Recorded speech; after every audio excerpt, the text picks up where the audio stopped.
Hello?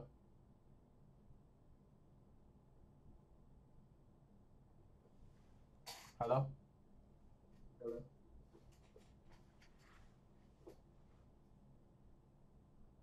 What's good? Hello? Hello?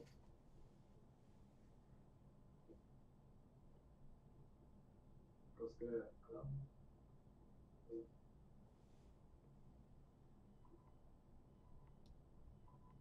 What's good? Hello? Hello?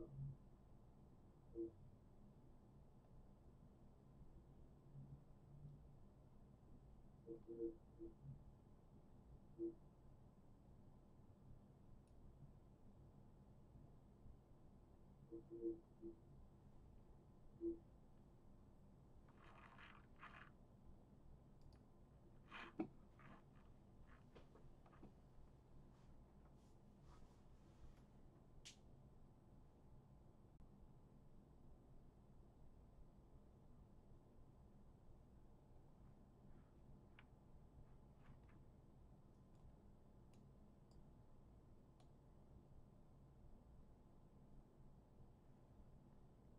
Hey, what it do? What's good? Like, this shit is crazy. Like, welcome to my podcast. Like, the reason why I'm doing this, just to be honest, is Cox, no homo, the cable provider sucks ass, like, dumb ass, bro. Like, I can't even scream without,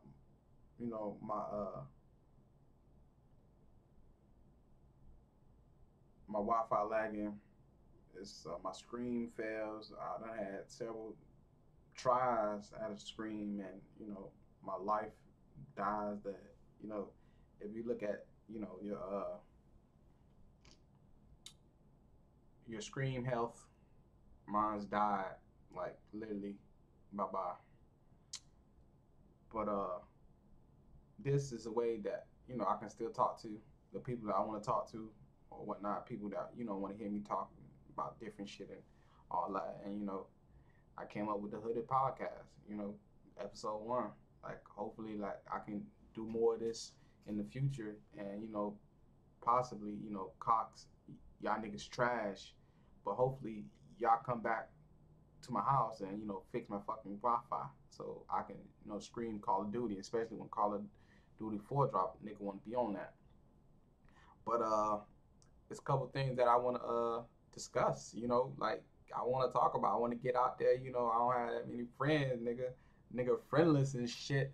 So like, why not talk to YouTube? You feel me? Like I might lose subscribers over this, but this is something that I wanted to do for a long time. Like talk on a podcast. Like I like talking about different shit, and there's not a lot of people, I don't want to say close to me, but around in my area that be on the same shit that I be on. And I'm thinking about, I might not be cussing, I might cuss. It's we're adults here. So this is episode 1, and the first thing I want to talk about, motherfucking Pusha T and Drake. Shit crazy, man. Shit crazy. Like I expected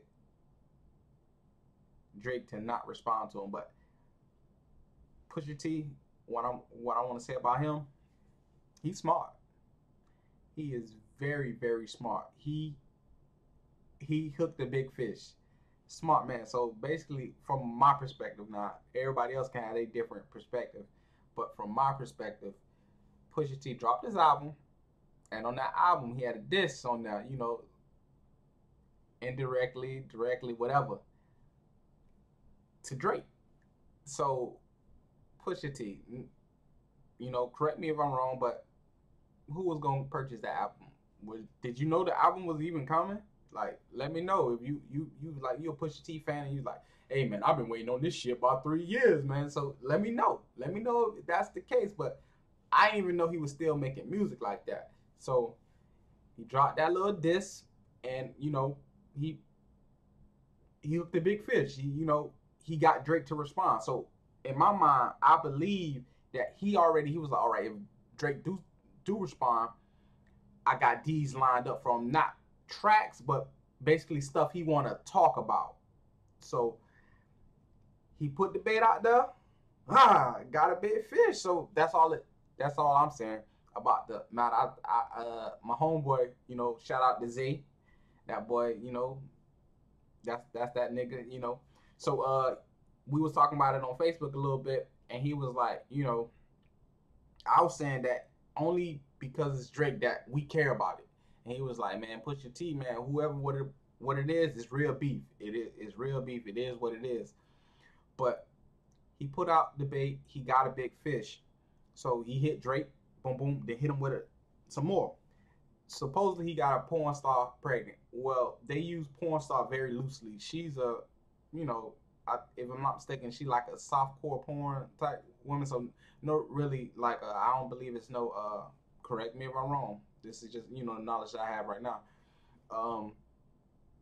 She's a softcore porn, so maybe like shots by herself.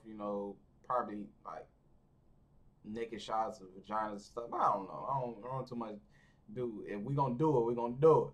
But that's crazy. So he's got people talking about him, and that's what you want as anything. Like for instance, if I had a scandal or something to get my page going, maybe I'm a bigger YouTuber. Say I'm a bigger YouTuber, I got like 10K subscribers, maybe even 50K subscribers. And it's a scandal out that I'm cheating on this YouTuber with that YouTuber. Whether it's true or not, it's people looking at my page, going put me into the search box. That gets you views. That's YouTube algorithm. Certain stuff make you blow up. That's just a fact. And what Pusha T did, he got him a whale. Hook that boy up. Not everybody talking about him. He's on, he's doing interviews. He done did like 3 Breakfast Club interviews back to back. They got him on radio shows. He's promoting his album. He's doing a smart thing. He is very smart of the man. So he dropped some fire, man. He had people thinking Drake is a racist. A deadbeat dad don't care about his kids all in one song. Like, damn, like one death, and the perception of Drake has completely changed. Drake had to come out and be like, the blackface shit, it wasn't like me sitting up here trying to be. Drake is black. At the end of the day, if I go out there in blackface, what's the difference? Just because I'm black. Whether I'm half black, a quarter black, I'm black. So blackface, it is what it is. You take stuff out of context. We take stuff out of context so much these days, that, any little thing, change the public opinion on you. So that being said, Pusha T, fire. He got him. He did what he wanted to do. He got people talking about him.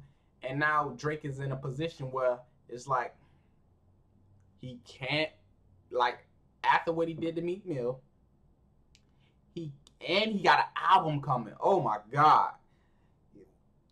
He can't back down. He has to, like, I think Meek Mill, who knows Meek Mill's second disc? Crickets. Like, nobody know what's going on. So he has to bring fire. He has to be like, he got to bring, like, some shit that we would have never thought Pusha T was doing, robbing grannies or something. Like, it got to be something crazy. If it's not something crazy, champagne poppy, what you come to. But that shit, that's crazy right there, man. So with that being said,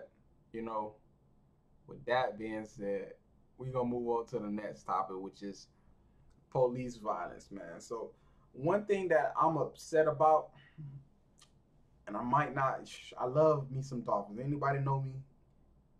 I love me some Dolphins. Miami, born and raised, County of Dade, 305 till I die. But I'm thinking of not watching football this year. I'm honestly thinking about it. And you should too. Anybody that's watching this, anybody that, just happen to come across this and find this section, you should probably think about boycotting football this year, because it's a lot of shit going on. Excuse my French.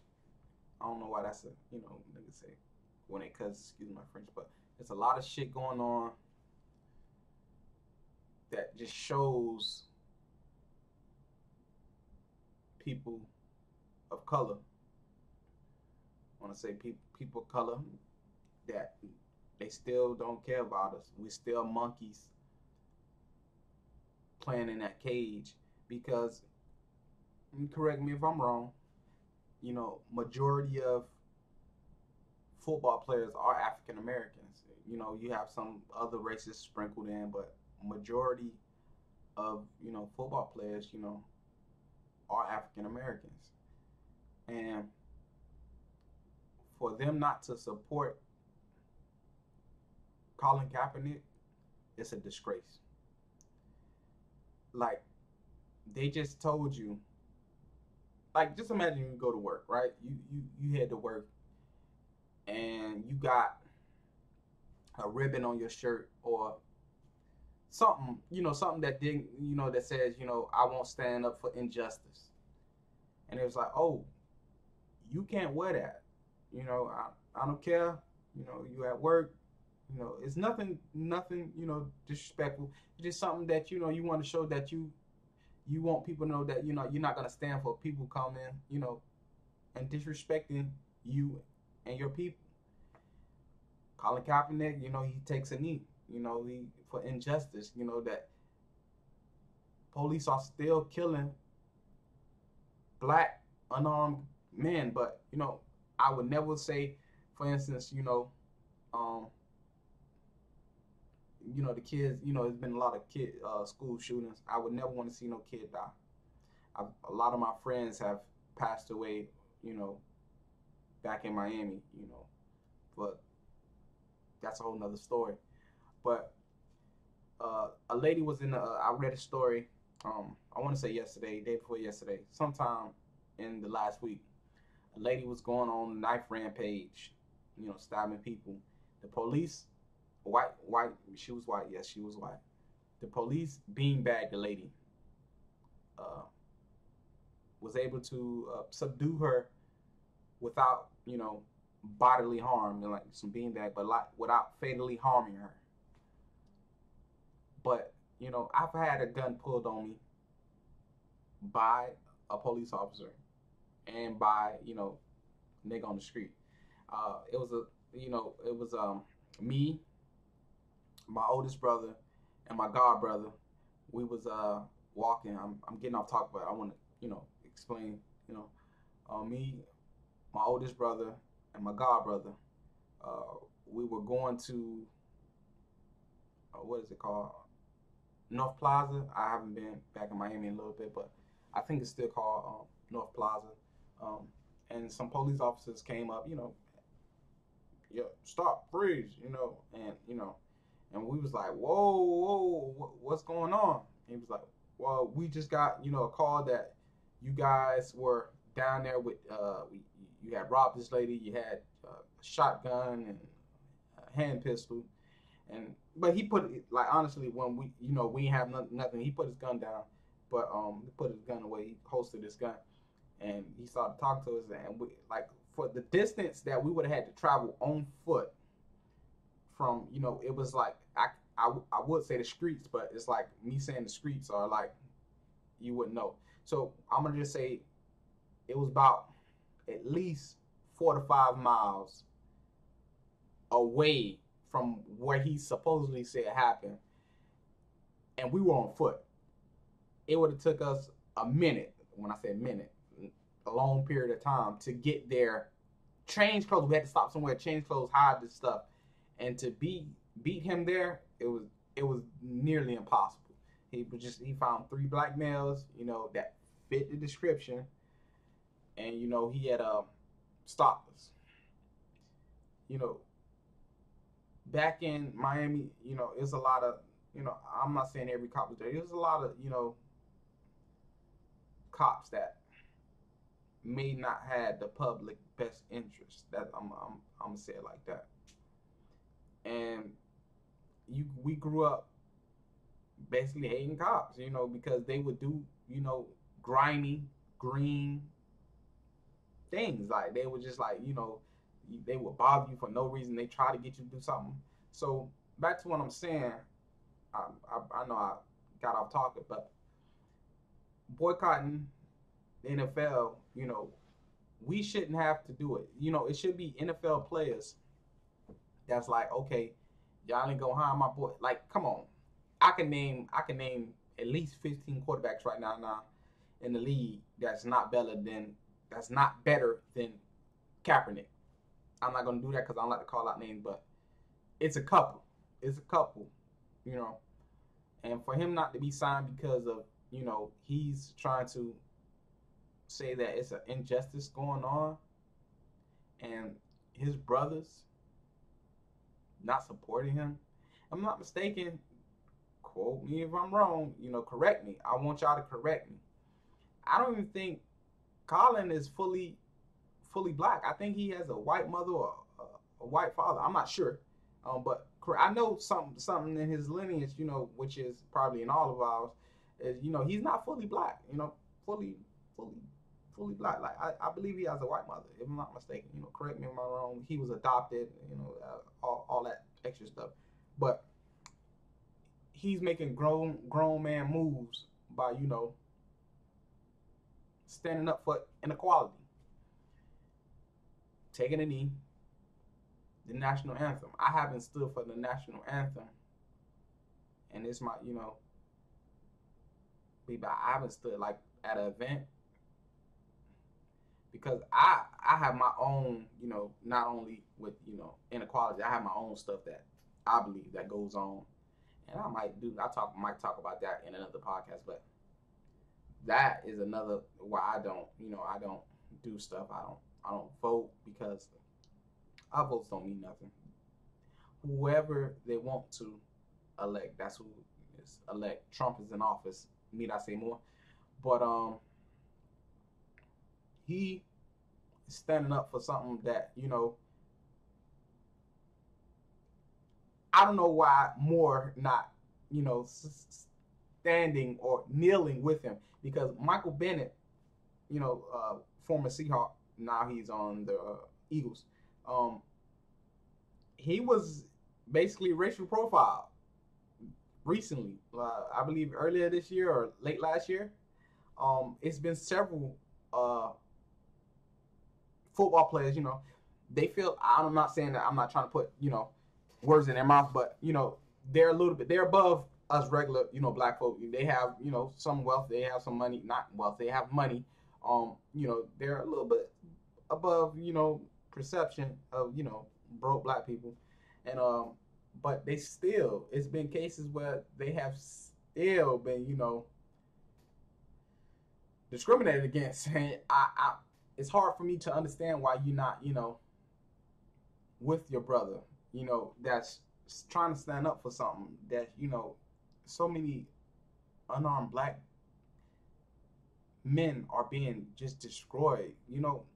When we say one thing that I believe cold-heartedly is, if you kill a black man, any person, you kill any person, I want you to feel me on this one. They say, oh, you lost a life, you lose 2 lives, or blase blase. You kill a person, you lose 2 lives, yours and mine, right? That's a saying that they say. But not only do you lose that life, you lose that kid, that his kids, you lose you just broken a whole chain of people that could have been. We could have had a person that, I believe there's a cure for AIDS, but we have cure for cancer, cure for that. You just severed, his kid, his kid, his kid, and so forth and so on. So not only you lose countless of lives when you just take one life. You feel me? So back to what I'm saying. I know I'm getting off topic, but I've been thinking about boycott. I really love the Dolphins. I love football. I played football my whole life, But for them to adhere to Trump by saying, you can't kneel, you can't show no type of, we're being patriotic. So it's being patriotic for, the Ku Klux Klan to burn the flag, burn the cross. You know, it's it bothers me, to think that this shit going on and everybody bats out. That just shows you that they don't care about us. Basically it's a white man's world. I'm not one of those racist people that oh man, the man this, the man that. But when they show us that they blatantly don't care, we're not signing him at all. We're not signing him at all. Like, it gets to a point where you would think that a football game, like that first football game of the season, nobody want to take no one to take an L, but every play, every down, they should kneel. Each team kneel. Everybody should be tied at the beginning of the season. Nobody should play a down of football. NFL would lose a whole bunch of money. Fines would be given out, but y'all should still get y'all game check. Y'all participated in the game. Y'all didn't run no plays, but y'all participated in that game. I would like to see something like that. Every team in the NFL, they come out, hype, kneel the ball. You can't kneel on the sideline. We'll kneel in this game and show you that at the end of the day, the NFL players control that league, but they don't, they got that small man's mentality. Well, if everybody quit playing football, which nobody would do that because, you get accustomed to living a certain lifestyle, certain amount of money, the NFL owners will have nobody. Who's going to pay to see, not the top athletes play, spend all that money not to see the top athletes? It ain't going to fly. It won't fly like that. So, like, if they was to just come together, man, and just 1 week, no team play any NFL games, each play they kneel, you know how much money the NFL would lose? It'll be ridiculous. You know how many people would turn off the TVs and be like, blase, blase? They don't want that. But that's just the crazy thing. And just to, we leading off to other things. I want to talk about, black people being arrested, felony charges and stuff like that. It's crazy how, prison, jail is for rehabilitation, right? That's what they tell us. But it's just another form of slavery, if you ask me. That's no here, no there. But you have people that, supposedly rehabilitated, right? They do their time, all of their time, and they still get out. This is for rehabilitation. And they come out on papers that tell somebody, like, for instance, if they, they can't work any real job. I was telling a few people that jail should have a sign out front saying "See you soon," because that's basically what they breed. That's basically what they're breeding. Like, I get out of jail, I'm on papers, I have a felony charge, I can't vote, which I don't. I can't vote. Certain jobs won't hire me. I'm stuck working a dead-end job. I can't do anything but work a dead-end job. Not saying that it's the right thing to do, but most people, that's not enough. That's not, minimum wage is a whole nother thing. But they can't. How can they did all that time to be rehabilitated, but when they come out, it's the same thing. It's like still like being locked in a cell, locked in a prison. You only can go this far. There's no way you can go. You only can go. You stuck in the box. You were stuck in the box. Literally, not figuratively, you stuck in a box because you can't go nowhere. There's nothing you can do. You're stuck. And they, that's why I say that they should have a see you soon sign, because basically, eventually, most people, some people, you got great stories that I know a guy from when I used to be involved in a drug and alcohol recovery group my auntie ran. It was he did some heinous stuff. He got out of jail and he was getting ready to go back, but he changed his life around. Some people, he's a motivational speaker now. He goes all around the real world talking to people, and he makes good money. But every story not like that. You're not gonna get, because he was on the edge of going back. And he I don't want to get into his business and all this stuff, but he found the right people that helped him turn his life around. So, but at the same time, we got these felonies and these felons, and we put them in, this category, and they end up being stuck, like without nowhere to go, and eventually they go back and commit the crimes that they, we don't want them to commit. We don't want them to see them back in jail, but it's just a box, man. It's this box mentality that they got people stuck in. But there's some other stuff I want to discuss, but I think I'm gonna end it right there. Just with my first one, if you enjoyed anything I had to say, like, comment, subscribe. It's greatly appreciated. Thanks, people. We out. We are out.